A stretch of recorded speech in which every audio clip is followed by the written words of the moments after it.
Um, dois, três, gravando! Olá, tudo bem? Para você que não me conhece, meu nome é Ronald, eu sou instrutor de trânsito no litoral do Paraná. Estou aqui gravando esse vídeo para trazer algumas informações importantíssimas para os senhores, senhoras e senhoritas que estão vendo esse vídeo agora. Assunto abordado aqui em sala de aula com os presentes e remotamente falando é sobre primeiros socorros. Segundo a legislação, o que são primeiros socorros? São procedimentos iniciais que deverão ser prestados a uma vítima que está em perigo eminente. Tem algumas pessoas que acham que é sempre proibido mexer na vítima, que é sempre proibido movimentar a vítima. Sempre não, cuidado com essa palavra, porque esse sempre exclui a possibilidade de uma pessoa sofrer um acidente de trânsito e de repente desmaiada,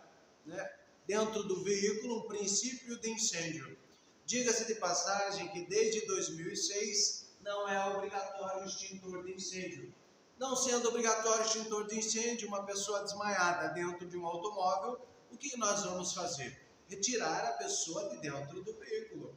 Claro que tem técnicas para retirada das pessoas dentro dos automóveis. Lembrando que esse curso de 3 horas e 40 não dará a nenhum de nós a possibilidade de substituir completamente os profissionais de socorro. Lembrando também que nós não damos diagnóstico.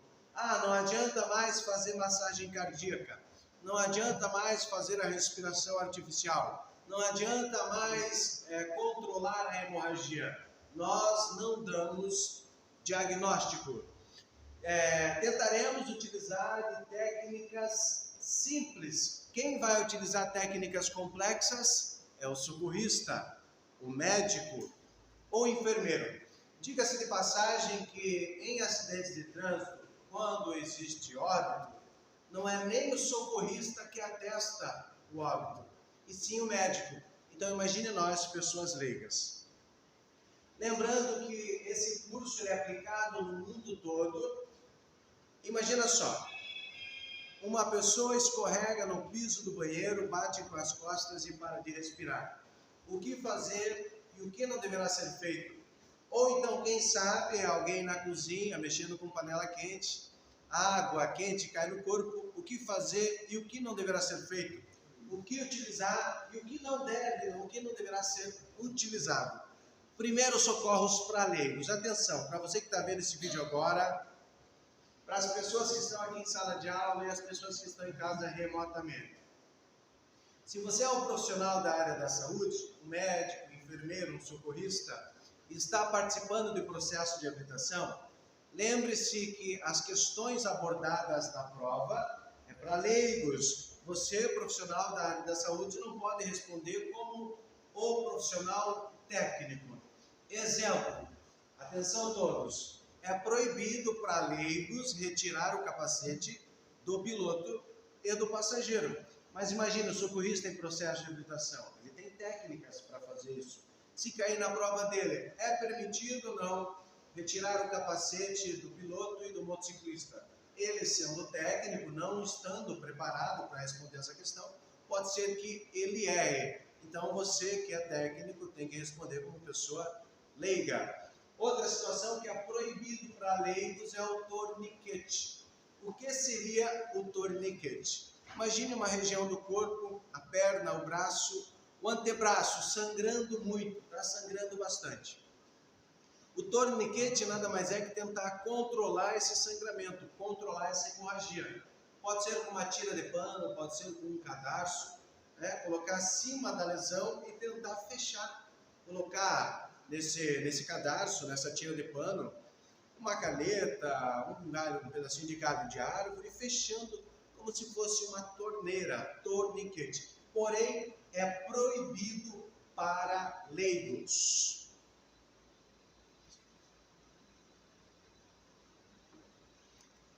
Lembrando também que nós faremos tudo o que tiver ao nosso alcance. Utilizaremos técnicas simples. Quem vai utilizar técnicas complexas é o socorrista, é o médico, é o enfermeiro. Lembrando que, em primeiro lugar, em acidente de trânsito, o que os condutores deverão fazer, em primeiro lugar, em qualquer tipo de acidente de trânsito, sinalizar o local e acionar as equipes de socorro, informando o local exato, quantidade de vítimas, se há criança, idoso, deficiente físico, tipo de ferimento. Eu estou vendo, quando você estiver falando com o atendente socorrista, tudo que você está vendo. Uma pessoa que está sangrando pelo nariz, pelos ouvidos, pela boca, possível traumatismo craniano. Quando você informa o tipo de acidente, se é com moto, caminhão, ônibus, quantidade de pessoas, tipo de ferimentos, você já vai estar preparando o atendente socorrista, e o atendente socorrista vai estar preparando a equipe dele para aquele cenário. Lembrando que, estando aqui em sala de aula, é muito fácil eu falar para os senhores, senhoras e senhoritas o que deve ser feito, que você deve manter a calma, mas aqui é tranquilo, pois estamos no ar-condicionado, estamos em uma sala de aula. Agora, quando chegamos em um acidente de trânsito, é um cenário de guerra, é um cenário de terror. Às vezes é uma esposa, um esposo, um filho, pessoas agonizando, sofrendo muito. Então, a primeira providência é sinalizar o local e acionar as equipes de socorro. Lembrando que é uma missão de socorro, a pessoa que se envolve em acidente de trânsito e não prestar pronto e integral socorro àquela, comete um crime de omissão de socorro, além de ser uma irresponsabilidade. O condutor que se envolve em acidente de trânsito e foge do local, ele comete uma infração gravíssima com perca de 7 pontos na CNH, uma multa de R$ 293 multiplicada por 5, quase R$ 1.500, suspensão do direito de dirigir por 1 ano, e a pessoa vai ser presa porque ela cometeu o crime de omissão de socorro. A pessoa que se envolve em acidente de trânsito e foge do local, temos certeza que alguma coisa de irregular está acontecendo. De repente ela está sob a influência de álcool ou drogas, está com a carteira suspensa, carteira cassada, de repente não é habilitada, está transportando droga, arma, de repente o carro roubado, alguma coisa de irregular. Lembrando que toda pessoa que se envolve em um acidente de trânsito, que para e presta pronto e integral socorro àquela, quando é dada a chegada da polícia, não se exige fiança, não perde a carteira e não vai preso. Todos nós estamos sujeitos a acidentes. Claro, quando é dada a chegada da polícia, os policiais eles vão averiguar se o condutor está bêbado, se ele está sob influência de drogas, se ele está com a documentação ok.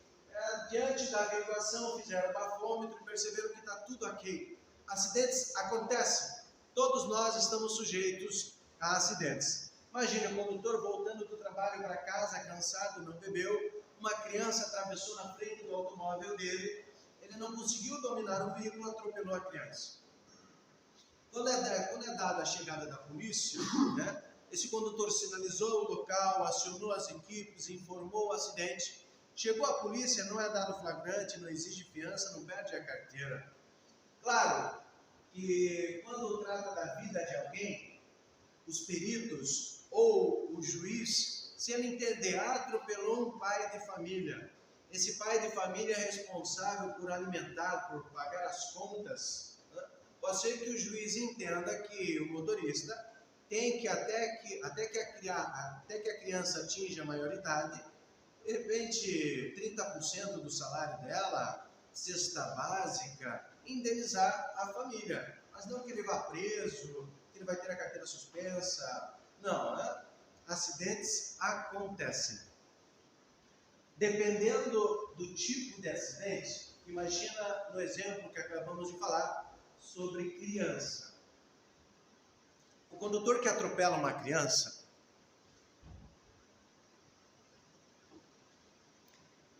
a população, quando vê tal situação, ela se revolta. Imagina uma criança embaixo de um carro. O condutor que tenta prestar o socorro e a população tentando espancar esse motorista. Eu não sei se vocês já presenciaram esse tipo de acidente, onde a culpa não é do motorista. Porque tem, em algumas situações, a culpa não é do motorista. Porque no meio da rua tem uma criança atropelada? Já se perguntou? De repente é porque os pais deixaram o portão aberto? De repente é porque o portão não tem cadeado? De repente o controle remoto, a criança curiosa pegou o controle remoto, abriu o portão, saiu correndo, atravessou a rua. Então, dependendo da situação, pode ser que não seja do motorista. Ele tentou evitar, mas não conseguiu evitar, porque foi inesperado e atropelou. A população, os familiares vão querer linchar o motorista. Segundo o sargento do BPETRAN, quando o condutor tenta prestar pronto, integral socorro a uma vítima e não consegue, pelo risco, pelo perigo de ser linchado, vão bater nele. Se o condutor se trancar dentro do veículo, a população se revolta tanto que quebra todo o vidro, capota o carro, pode ser que ponha fogo no carro, é perigoso. Nesse caso, tem que sair do local. Tem que sair do local, mas para onde? Eu tentei, né? O motorista tentou prestar socorro, mas a população não deixou. Queriam bater nele. Então, nesse caso, foge para onde? Para a delegacia mais próxima. Não é motivo para ir para casa. Se acontecer, do condutor envolver-se em acidente de trânsito, tentar prestar o socorro e a população não deixar, é caracterizado a omissão de socorro se for para casa. Tem que ir para a delegacia mais próxima e informar toda a situação daquele acidente. Lembrando que quando o agente de trânsito solicitar a nossa ajuda, deixar de ajudar é uma infração de trânsito. Se compôs a carteira, multa de R$ 195. Sobre a distância para a colocação do triângulo. Hoje a distância mínima para sinalizar com o triângulo é de 30 metros. Mas também vale a regra de 1 metro por segundo. Se em uma via, se o acidente acontecer durante o dia, ao meio-dia, dia normal, em uma via de 60 km por hora, a quantos metros deverá ser colocado o triângulo? Quantos? 60 metros, 60 passos longos de um adulto. Se o acidente acontecer em uma via de 100 km por hora à noite, a quantos metros? De 100 km por hora à noite, 200 passos. 200 metros, 200 passos longos de um adulto. Diante da contagem, se o condutor se deparar com uma curva, zera a contagem, passa toda a curva e reinicia do 1, 2, 3. Durante a recontagem, se os senhores se depararem com uma nova curva, não precisa zerar, só zera na primeira curva. Então, a distância para a colocação do triângulo, via de 30 km, triângulo a 30 metros. Pista seca, dia normal, de manhã ou à tarde, durante o dia. E uma via de 40 km por hora, o triângulo é colocado a 40 metros, 40 passos longos de um adulto em dias normais. E uma via de 60 km por hora, o triângulo é colocado a 60 passos longos de um adulto, a 60 metros. Se é em uma via de trânsito rápido, a colocação do triângulo é 80 metros, 80 passos longos de um adulto. Se acontecer um acidente numa rodovia de pista simples, que a velocidade é de 100 km por hora em dias normais, a colocação do triângulo a 100 passos longos de um adulto, a 100 metros. Se o acidente acontece em uma rodovia de pista duplicada, o triângulo deverá ser colocado a 110 metros, 110 passos longos de um adulto. Lembrando que essas distâncias dobram durante o dia com chuva, neblina ou cerração. Só por ser à noite, essas distâncias já dobram. Lembrando que entre o acidente e o triângulo, é recomendado colocar galhos de árvore, vegetação seca, latas de alumínio para a iluminação do acidente. Lembrando que a prova de legislação, para você que está vendo esse vídeo agora e se preparando para a segunda etapa, cai os números de urgência, os números de emergência. Lembrando que os números de urgência, os números de emergência, não é só para que os senhores e senhoras tiritas ganhem sucesso em um acerto na questão da prova. Os acidentes de trânsito não acontecem só com o vizinho da frente, o vizinho do lado, o vizinho de trás. Primeiramente, que Deus livre nossos amigos, nossos familiares, nos livre de todo e qualquer tipo de acidente. Mas todos nós estamos sujeitos. É importante saber os números de urgência, os números de emergência e nunca precisar utilizá-los. Se de repente, em uma situação, precisar utilizar e não saber os números. Tem que saber de cor esses números de urgência, esses números de emergência. Se algum amigo seu, algum familiar seu, primeiramente que Deus livre nossos amigos e familiares, mas temos que saber desses números na ponta da língua. Não é só para ganhar um acerto na prova de legislação. É uma sequência, 190, polícia militar. Em caso de roubo, sequestro, assalto, homicídio, se liga ao 190, polícia militar. 191, quando acontecer algum acidente de trânsito na rodovia ou estrada federal. 191, polícia rodoviária federal. 192, em casos clínicos, liga para o SAMU. Já caiu em prova da legislação, o que significa a sigla SAMU, Serviço de Atendimento Móvel de Urgência. 193, liga para o SIAT, em caso de traumas. O SIAT também é conhecido como o COBOM. O que significa a sigla COBOM? Corpo de Bombeiros. Quando ligar para o Corpo de Bombeiros? Quando tiver pessoas encarceradas. O que significa pessoas encarceradas? Pessoas presas às ferragens. É o COBOM, o Corpo de Bombeiros, que tem o alicate hidráulico que corta as barras de ferro. Quando você está informando ao atendente socorrista toda a situação do acidente, exemplo, ligando 192 para o SAMU, para o Serviço de Atendimento Móvel de Urgência, informá-lo que há pessoas encarceradas, naquele exato momento o atendente socorrista do SAMU vai acionar o SIAT, vai ligar para o bombeiro, porque o SAMU não tem o alicate hidráulico que corta as barras de ferro. 198, Polícia Rodoviária Estadual, quando acontecer algum problema, algum acidente de trânsito nas rodovias e estradas estaduais. Os números de urgência, os números de emergência. Agora falando sobre a abordagem primária, a avaliação primária, lá na página 105.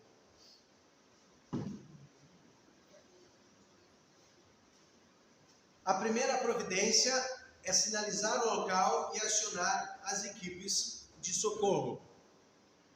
Imagina só, tem algumas pessoas que acham que jamais deve mexer numa vítima, jamais deve movimentar a vítima. Por que estamos apresentando esse curso, então? Esse nunca, jamais exclui a possibilidade de você estar pronto e preparado, percebendo que a pessoa está sem os batimentos cardíacos, e fazer a massagem cardíaca. Esse curso é para isso, para colocar em prática. Você percebeu que a pessoa está sem respiração, alguma coisa você vai fazer. Esse curso é para isso, para salvar vidas. Diga-se de passagem que não é um pré-requisito ser da área da saúde para socorrer alguém. Qualquer um de nós pode ser o socorrista. Lembrando que acidente de trânsito seria o ideal se tivesse um médico, um socorrista, um enfermeiro.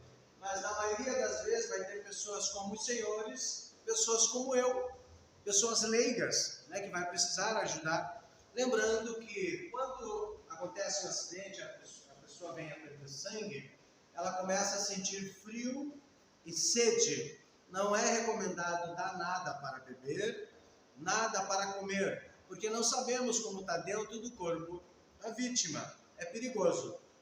exceto, salvo, se a pessoa toma remédios controlados do coração, né? A pessoa ali consciente, por favor, pega meu remédio na minha bolsa, na minha carteira, no porta-luvas, eu tenho problema do coração, eu preciso tomar esse remédio.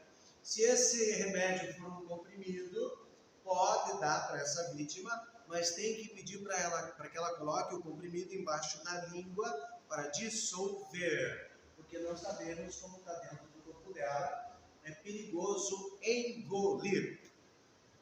Beleza. Como que o socorrista percebe que uma pessoa não está respirando?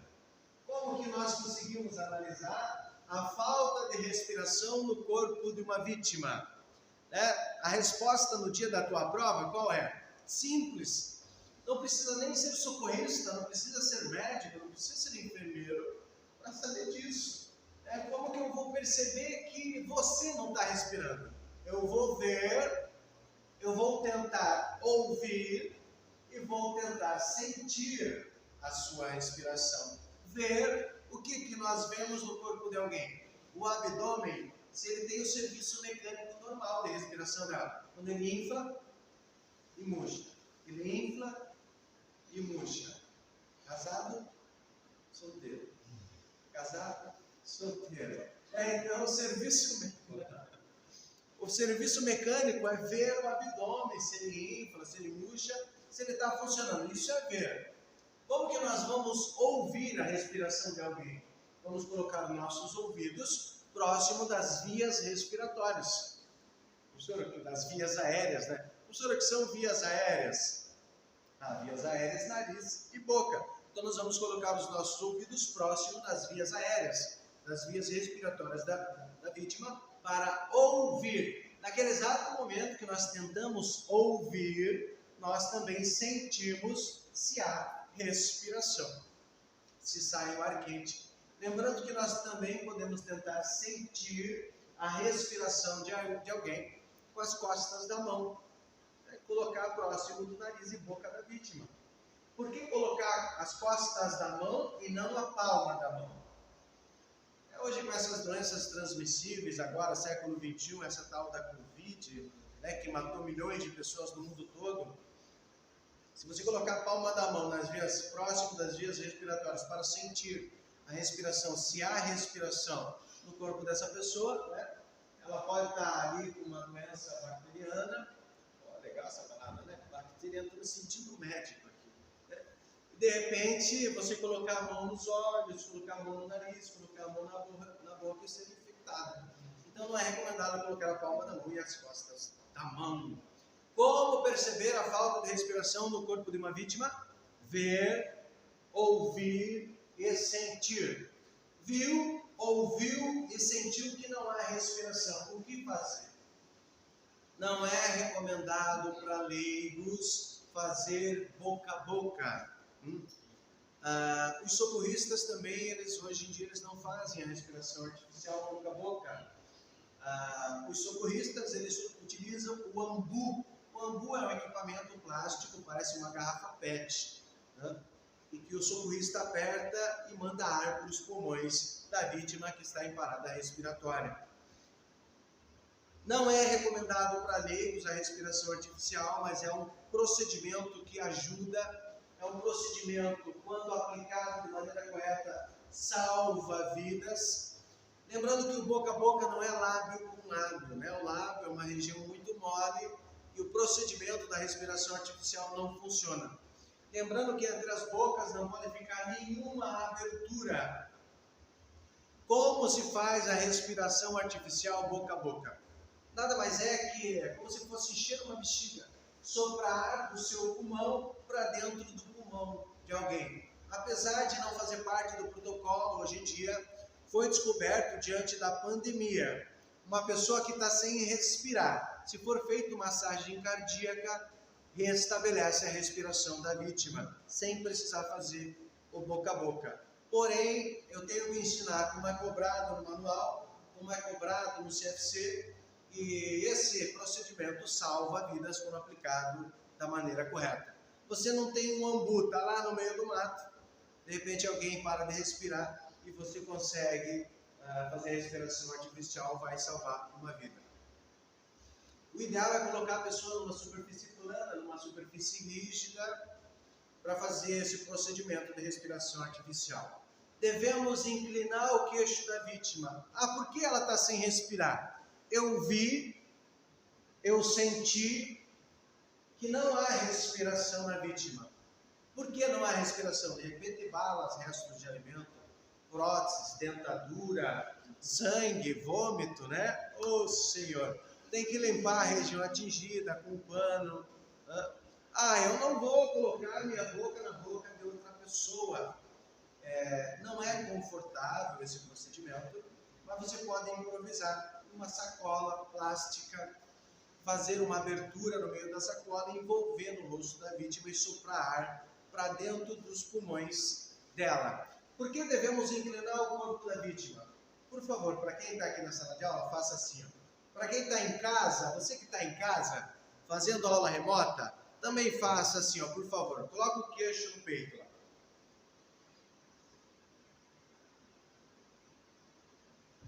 Agora ergue.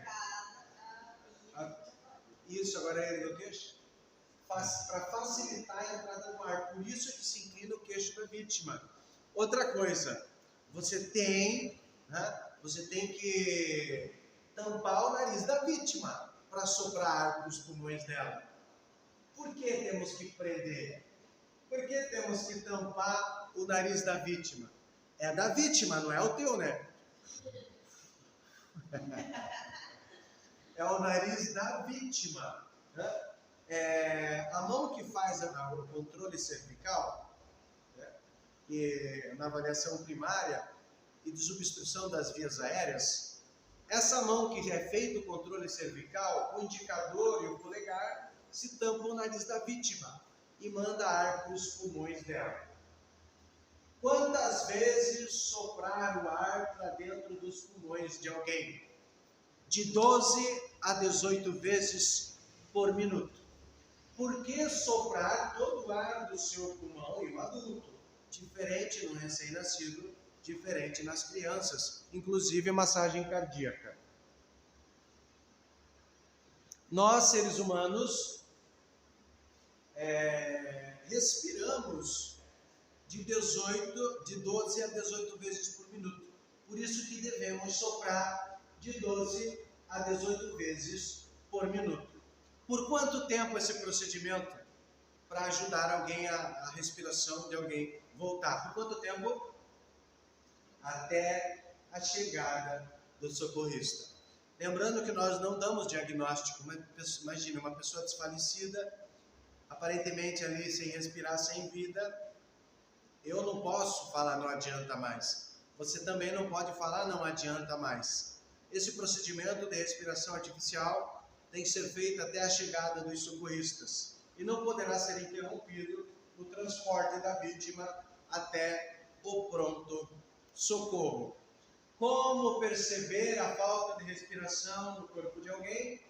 Ver, ouvir e sentir. Atenção, lembrando que a respiração artificial, soprar o ar dos teus pulmões no pulmão de outra pessoa, em uma criança recém-nascida, você não pode fazer a respiração artificial com todo o ar do seu pulmão, né? Você não estoura o pulmãozinho do recém-nascido. Tem que fazer com o ar das suas bochechas. Lembrando que a criança recém-nascida, por ter tudo pertinho, olho, nariz, boca, inclina o queixo um pouquinho da criança recém-nascida para trás e sopra junto o ar pelo nariz e pela boca do recém-nascido. Já caiu prova de legislação em qual tipo de vítima é feita a respiração boca-nariz? Recém-nascido.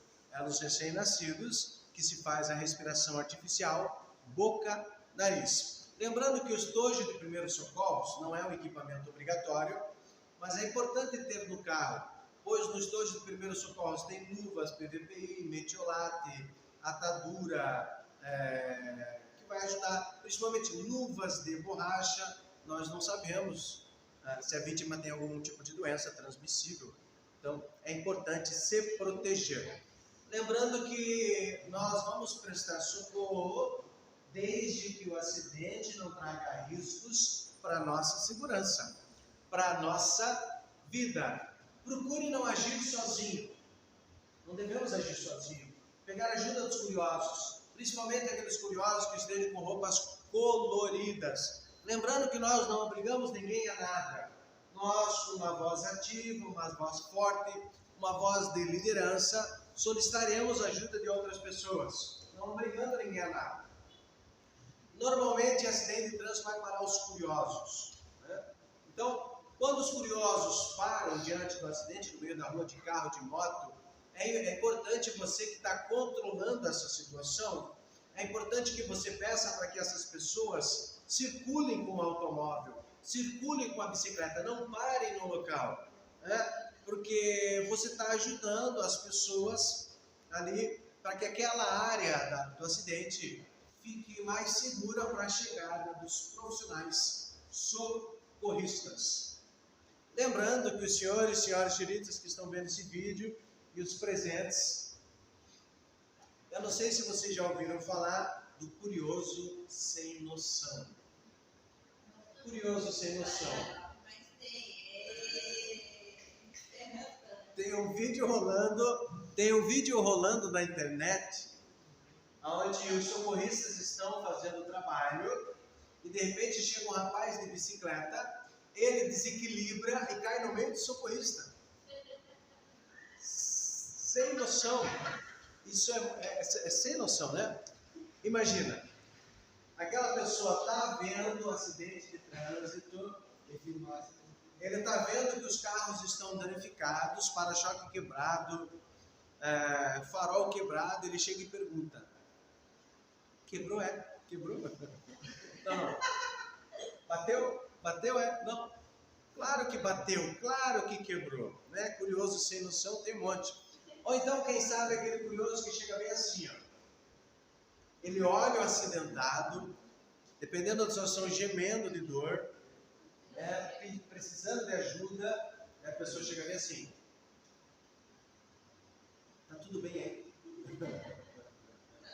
Tá tudo bem, claro que não tá tudo bem, eu estou machucado, eu estou sangrando, eu estou sentindo dor, não tá tudo bem. Isso não é uma pergunta que se faz. A pessoa quer ajudar, sinaliza o local, aciona as equipes de socorro.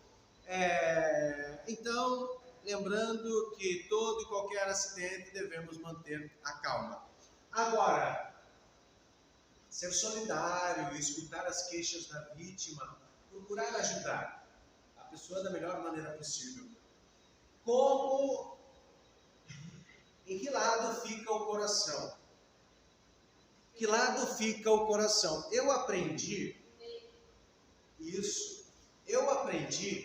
que há muito tempo atrás, na escola até, que o coração ficava no lado esquerdo. Não existe coração no lado esquerdo. Pode ser o coração, músculo cardíaco, ele tem uma pontinha para a esquerda, um pedacinho dele é para a esquerda, pouca coisa. Mas o coração fica no meio do peito, no centro do peito. Se a massagem cardíaca for feita no lado esquerdo, é tanta força que tem que colocar, tanta força, todo o peso do teu corpo, que chega a quebrar a costela. Então é perigoso perfurar até o pulmão. Então o coração não fica no lado esquerdo. O coração ele fica no meio do peito.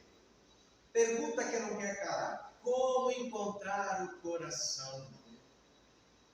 Professor, eu conheço aí na rede social um aplicativo de relacionamento aí, que é facinho de encontrar o coração. Não é esse coração, não é a tampa da sua panela. Eita, é o coração humano, músculo cardíaco. Como encontrar o coração? Tem duas técnicas para encontrar o coração, olha só. Aqui na base das costelas, você vai subindo. Tem um ossinho que se chama chifoide. Eu não sei quem deu esse nome. Chifoide. Parece um palavrão, né? Chifoide. Oh, mentira? O músculo cardíaco fica 2 dedos acima do chifoide. Vamos de novo, lá na base das costelas, vai subindo, subindo, subindo, subindo, subindo, subindo. O ossinho que se chama chifoide. 2 dedos acima fica o coração. Aqui é feita a massagem cardíaca. Outra técnica para descobrir o coração, onde está o coração no centro do peito, é a seguinte. Uma linha imaginária da ponta do nariz ao umbigo, outra linha imaginária na reta dos mamilos. Onde essa linha se encontra é o centro do peito, é o meio do peito, é onde é feita a massagem cardíaca. Isso que eu vou falar agora, cômico e trágico ao mesmo tempo, não podemos levar em considerações para encontrar o coração dos nossos avós, nossos bisavós, reta dos mamilos. Na verdade, se você levar em consideração, minha avó, tadinha, ela tem 86 anos, né? Então, não podemos levar em consideração reta dos mamilos. Hoje está tudo em ordem aí? Está tudo em cima? Mas um dia cai. Eita! Também não podemos levar em consideração reta dos mamilos com homens idosos e obesos. Senão você não vai fazer a massagem cardíaca no centro do peito, aonde deverá ser feita. Lembrando que o músculo cardíaco, o coração, ele está a 1 milímetro, a 1 centímetro do osso do externo. Se perguntasse na tua prova, nunca ouvi falar nessa questão em prova de legislação. Mas de repente você participando aí para vestibular de medicina, uma prova de enfermagem, socorrista, pode ser que caia na tua prova. Qual é o osso mais forte do corpo humano? O osso do externo. É o osso mais forte do corpo humano. Pode uma pessoa bater em um poste a 100 km, a 200 km por hora de moto. Metade dele para a direita, metade dele para a esquerda. Esse osso ele fica intacto. Para os senhores terem ideia como é forte esse osso, quando é preciso fazer cirurgia do coração e um pronto-socorro, o médico ele utiliza para cortar esse osso uma maquita, uma serra elétrica, de tão forte que é esse osso. Lembrando então, a massagem cardíaca, como ela é feita? Você entrelaça as suas mãos com todo o peso do seu corpo, ajoelhado. Lembrando que a massagem cardíaca, ela deverá ser feita em uma superfície plana, rígida, firme. A massagem cardíaca não poderá ser feita em cima do sofá, em cima da cama, em cima do sofá do carro. Por quê? Se a massagem cardíaca for feita num colchão, quem vai receber a pressão? Vai ser o colchão. Se for feita no sofá, quem vai receber essa pressão? É o sofá. E não o coração, que precisa ser comprimido pelo osso do externo. Lembrando que esse osso do externo, ele tem que descer para o procedimento ser considerado correto, ele tem que descer de 5 a 6 centímetros. É mais ou menos assim, ó. Faz de conta que aqui é o músculo cardíaco e aqui é o osso do externo. Qual é o objetivo de fazer com o músculo cardíaco? Olha lá, o osso do externo.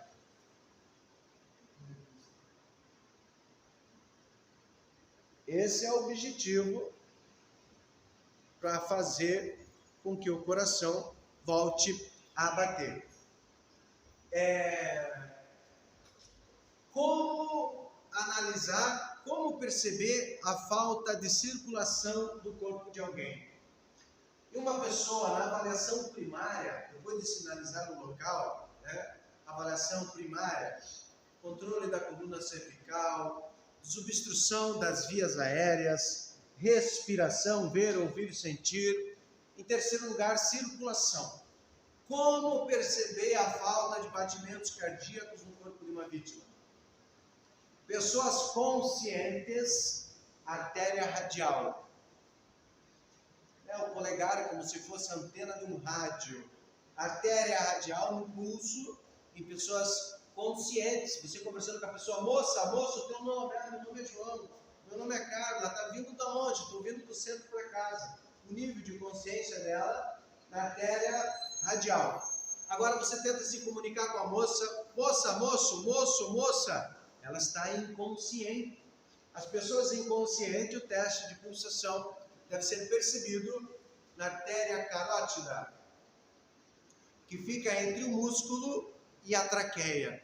Lembrando que o teste de pulsação no corpo de outra pessoa não deverá ser feito com o polegar. O polegar é o seu próprio batimento cardíaco e acaba confundindo você na hora da contagem. Os dedos que deverá ser utilizado para testar a pulsação do corpo de alguém tem que ser indicador e o dedo do meio, o dedo médio.